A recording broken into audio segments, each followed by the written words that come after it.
Hello and welcome, everyone. I'm your host, Ali, one of the founders of Knowde. So typically, we talk to senior execs in operating roles, and so today is going to be a little bit different. Welcome, Amy Callahan. She leads the natural resources and chemicals practice at Accenture in the Americas. You guys know Accenture all too well, so no real explanation there necessary. They help companies improve performance by offering services in strategy, digital operations, and many others. Amy is unique in that she and her team talk to a lot of chemicos, and so they can see patterns across the industry. And she's been at Accenture for over 20 years and knows the resources market quite well. Amy, welcome. How are you? Where are you calling You. from? I'm doing well, Ali. Thank you for having me. Is this your home or is this? It is. This is my home office. Apologies if a dog barks or kids run around in the background. And in fact, we even have home construction going on. So, buzz saws and hammering could be in the background too. Amazing, no problem at all. Before we jump in, anything else about your background that you'd like to share? Um, yeah. Like you said, I've been around Accenture about 26 years, and have spent the majority of those years in the resources industries. And where I made a bit of my name was out in the operations. It was bringing big transformations, digital transformations, technology transformations, cultural transformations out into the fields of our clients. Um, while Accenture, we do a lot in the back office, I actually spent quite a bit of time in the field with some steel toes and hard hats, really getting to know the operations, that intersection point between technology and how all of your operations work. And we'll talk about a bit about today. There's so many exciting things that are happening in that connection point between technology, data, and how our clients' operations work. It's just a really exciting time. Just based on that intro, I know that you and I could probably extend this for like an hour, but we're gonna keep it to like 10 or so minutes. But great intro. Okay, so let's start at the highest levels.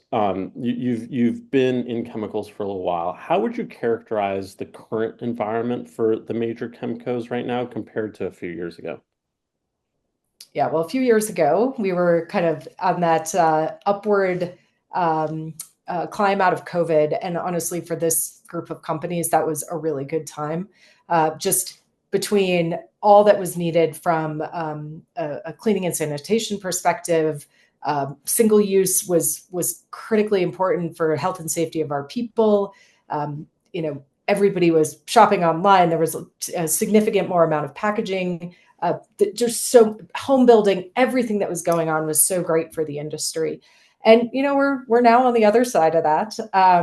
The balance of supply and demand is super challenged right now. Everybody reacted very quickly to try and get to meet the demand requirements of the last handful of years, and then wars in Europe, uh, slowing an economy, China releasing loads and loads of chemicals. That balance is just completely shifted the other way.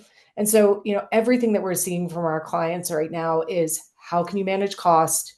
How can you manage volatility? All the tariff news has not helped anybody's planning about how they think about that volatility. So, it's a challenging time. On the flip side, I think the companies that look at that challenge and take it as an opportunity to try and get ahead, I think are the ones that are going to get ahead. So the companies that are investing now in their, quite honestly, in their data platforms, so that they have a better ability to start thinking about how they can measure and prepare for that volatility, I think are the ones that are going to do the absolute best. I am seeing a lot of hunkering down though. It's the longest slowdown we've seen in a very long time. I certainly share in that view, and I'll take it even a step further. It's been a rough couple of years for our industry. There's not that much cost left to take out for a lot of companies. Everyone's sort of grasping for ways to grow and be different. And Mhm. I certainly think folks need to start thinking about new levers, be a bit more creative. Going into the same meetings, having the same conversations, doing these, reorgs and these small incremental changes will only get you so far. I think there's bigger opportunities, and you've already hinted at them. What if you had to prioritize, what would you say are, one or two of the most critical levers that they could be pulling right now? Yeah. Listen, I mean, I work for Accenture, so it would be odd for me not to talk about AI and what AI, Gen AI, and the newest level of thinking around actual AI agents could bring to businesses, in particular around cost, the ability to automate things to a level that we've never been able to automate before is just absolutely. It's phenomenal. It is a little terrifying as well, but there's such an opportunity. So, thinking about how you take human touch out of 80% of your sales, 80% of your sales touches. Really thinking about how you focus, human interaction on the most important key accounts, and really go to agent-led sales on your lower margin work. There's such an absolute amount of opportunity in that space that you can think about how you can apply AI in manufacturing, how you can save cost on things like preventative maintenance. Maintenance is a huge cost. It's a huge cost lever that there hasn't been that much opportunity on, except for thinking about individual headcount. How do we take one or two heads out of a maintenance organization? We can really think now about how can you actually prevent, look at analytics to prevent maintenance occurrence from happening, and getting ahead of the big challenges by doing small incremental maintenance. Major opportunity there. And then also thinking about how you use that information to get full transparency all the way from the boardroom all the way down to the shop floor, and being able to have visibility to where your bottlenecks are, your challenges are, and really focusing in on those areas and focusing your dollars there. So Gen AI agents, absolutely an area. I mean, I think the other thing is has been historically a very risk averse industry. I mean, I was a mechanical engineer. You think very much about how you build systems for safety, really systematize things so that they're robust and sound. And so the concept of, hey, we might be able to move a lot of our back office to another provider.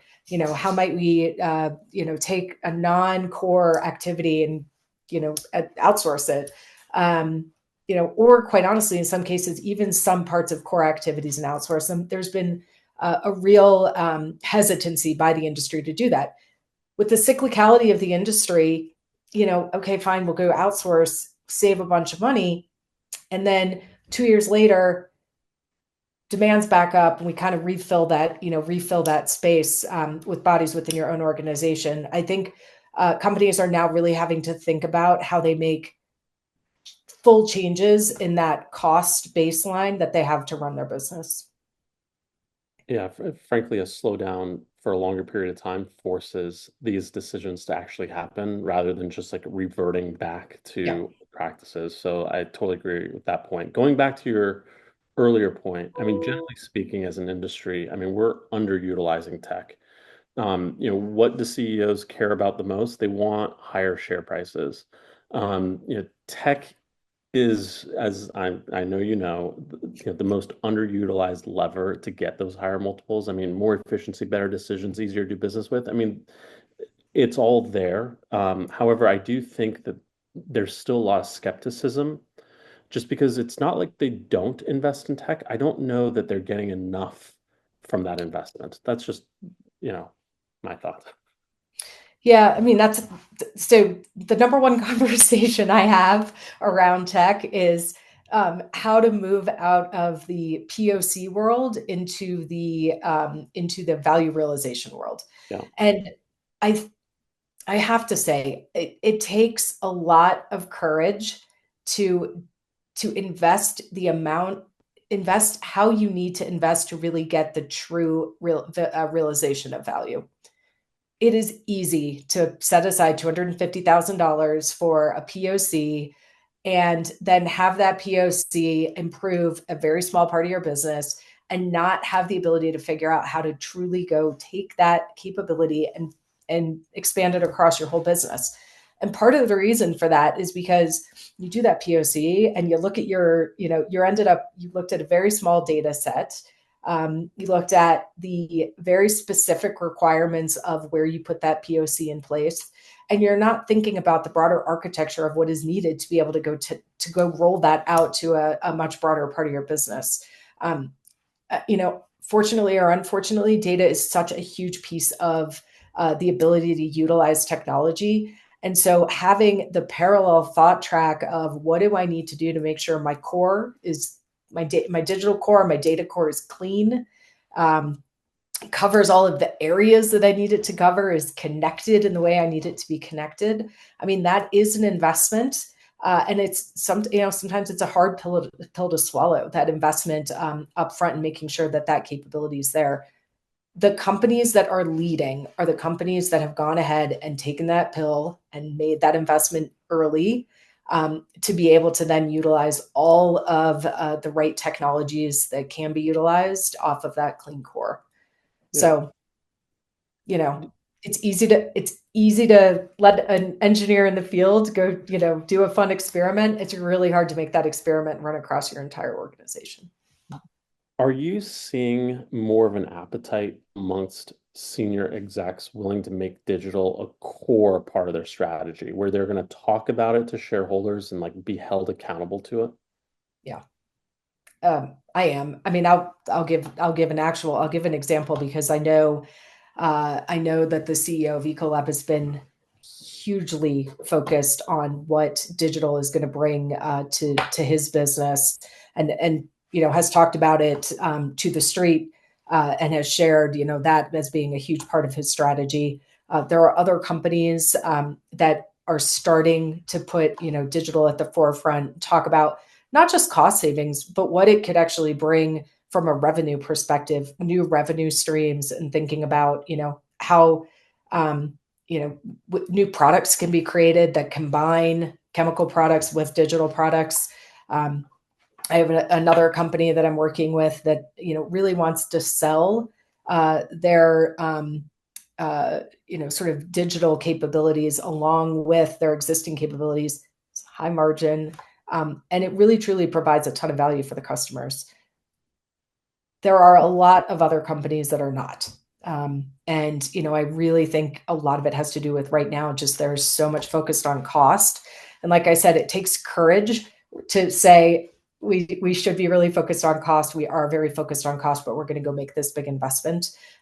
So I think it's a balance. I think yes, yes, yes, yes. But if you're convicted enough and you've got a clear sort of point of view on why you're making the investments, I think regardless of how big that investment is within reason, the street is going to appreciate it. Um, Agreed. look, put like the cost and like I agree with you said things around like risk aversion, culture, this focus on cost. Is there anything else that you think are holding companies back from larger transformation? I mean, this might sound a little, I don't know, risque for me to say, but I think many of these companies assume the cycle is going to come back, and so if they, why do I need to go do something big and dramatic and drastic? We always see the upcycle come, and so I do think that many companies have been in like hunker down, let's just wait, it'll come back mode. Um, and I think this down cycle is proving that's probably not going to work. But to me, I do think that that's the biggest thing. It's there's years of history that says the market will come back. The slowness of the market coming back this time, I think, has been really holding people back. Yeah. Um, I am seeing some bright spots, just like you are, though. I think there's some CEOs in the industry that are pushing past that now, and they're being a bit more emphatic on the need for change, and they're pushing their teams to move. But if it doesn't start from the top, we rarely see it sort of take hold. Rarely. I absolutely agree with that. I absolutely agree with that. I mean, it's similar for views on what companies are thinking about how they're going to, um, you know, some companies are trying to lead from the front on creating sustainable products for their customers as well. I kind of see the same thinking around digital and sustainability, and around, who's just going to lead from the front, sort of regardless of what administrations at play, regardless of what regulation is in play or not in play. I think the CEOs that are looking at the long term, and looking at what's going to be most important in 10 years versus next year, I think are the ones that are going to best ride out, quite honestly, these dips in supply and demand. Closing question. What's a big, bold idea that's brewing in the back of your mind? It may still be a little blue sky, too early. But what's an innovation that maybe you're even seeing from your colleagues outside of resources that you think we should be paying attention Yeah. to? I mean, the thing I talk about with anybody whose ear I can get is what can we be doing to be faster in R&D? Mhm. The pharmaceutical industry is known for what they do in R&D, and the speed at which they can create and test new products. That industry has jumped onto kind of the machine learning AI bandwagon years prior, quite honestly. And so I know many of our clients have dabbled in that space. R&D is really important to this industry, but the ability to do that faster, to not have to rely on hundreds of deep skilled people, and be able to utilize a small portion of people to be able to make a lot of change quickly. I think it's important for I think it's important for building sustainable materials. I think it's important for thinking about cost of R&D. I think that innovation is we're on an upturn, and I think there's the customers are going to be requiring more innovation. So that ability to be able to do R&D as fast as possible, um, the number one thing that I think our clients should be focused on. I've certainly heard the R&D use case from a number of CEOs now, and that storyline, it could be because of you. I mean, it's picking up some steam in the market. Like I don't, it's hard for me to tell how many are acting on it, Mhm. but it is certainly an area of interest for sure. Yeah, There is no doubt about that.